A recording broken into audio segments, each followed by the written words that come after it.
I will try to keep my comments brief, and it's a little bit difficult for me only in the fact that I've had 6 hours of sleep since Saturday night, so that makes it even more difficult to keep them brief. But I want to say it's incredible to finally be here after all of the preparation, and firstly I want to thank Howard for all of his extreme hard work, and I want to thank the Schechter Institute for everything that they have done. They have put together an incredible evening, an incredible week, and it's because of your hard work that we are all here tonight, and I want to thank all of you for coming and for being here. You may know that this is part of a larger project, something known as our Law and Learn series. Many of you have attended, many of you have taught in the Law and Learn series, and what we often do is have someone teach on a particular subject in law. As you know, many of you have taught in that particular subject of secular law, and then I teach a little bit of Torah, a little bit of Jewish tradition. And so that's what I'd like to do tonight, is just for a small moment teach a little bit of Torah, and yet it's really not something that I'm allowed to do. Why? Because in Jewish law, and I don't know if it's the same in secular law, there might be a lawyer or a judge who can tell me, but in Jewish law, you're not allowed to teach Torah in front of your own teacher. So for me, it's a little embarrassing to do so, and if it's okay with you, Rabbi Solomon Phyllis, can I teach a little bit of Torah? Thank you. And Rabbi Solomon and Phyllis are not just my teacher, but also listen and are my friends. So I'm so appreciative of the fact that you're here this evening as well. Thank you. We are just a couple weeks into the beginning of the Torah, as we finished reading the Torah and began reading it again on Simchat Torah. And right now we're in the midst of the narrative about Avraham, about Abraham. And just last week we began talking about Abraham with the words Lech Lecha. God says to Abraham, go forth from the land from which you were born into the land of Israel. And I couldn't imagine better words than these than to begin what we are doing here. I know that for many of us here, this is our first time in Israel. For me, I've been here a few, 20, 30, I don't know exactly how many times, but for many of the people here, it is your first time.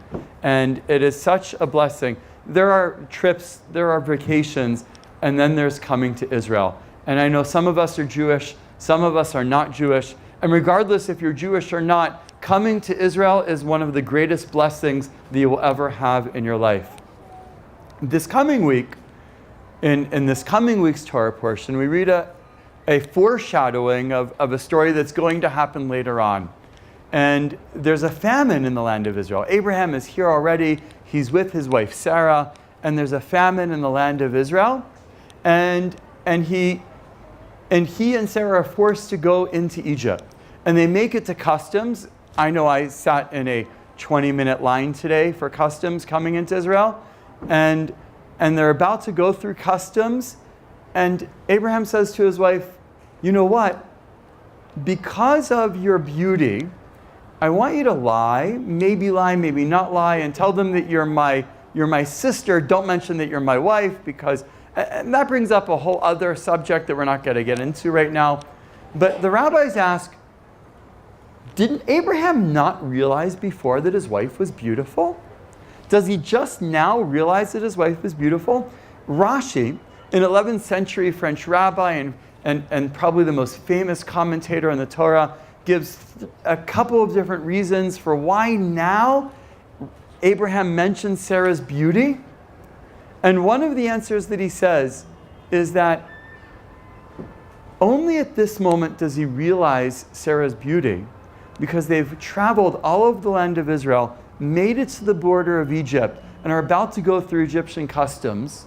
And now at this moment, after the travel, when other people wouldn't look so good, other women, other wives wouldn't look so good, Sarah still looks beautiful. And I know that many of us here, all of us here, who have come from Vancouver have gone an extremely long journey, and we all look great. I at least took a shower before the dinner. But it's not just a matter of recognizing the beauty in the other who've traveled here. But what I'm going to ask of you over the course of the week and 2 weeks to come is that you recognize the beauty of Israel. Just look out. There's physical beauty. There's beauty within the buildings. I want to ask that you recognize the beauty of the people. I want to ask that you recognize the beauty of machloket, that you recognize, as we talk about some of the challenges that face Israel, the beauty that even exists within the challenges.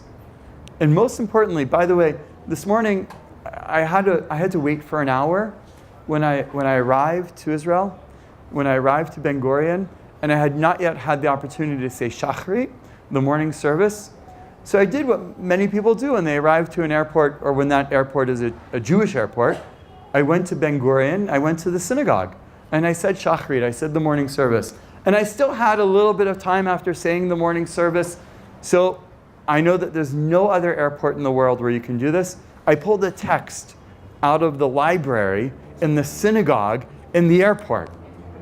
And I just happened to pick out a book by the Baal Shem Tov, the founder of Hasidic Judaism.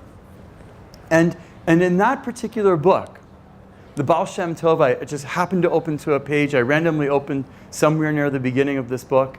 And the Baal Shem Tov says that the greatest thing that we can do is study, that it helps bring us closer to God, that it helps bring us closer to other human beings. And so I ask that you find, over the course of this week, the beauty of study. And for me, one of the places that I've studied in Israel is Schechter. It is the flagship institution of the conservative movement here in Israel, and certainly one of the leading institutions of conservative Judaism in the world. And they have put together such an incredible program for us. And we are blessed with this opportunity to study with Schechter.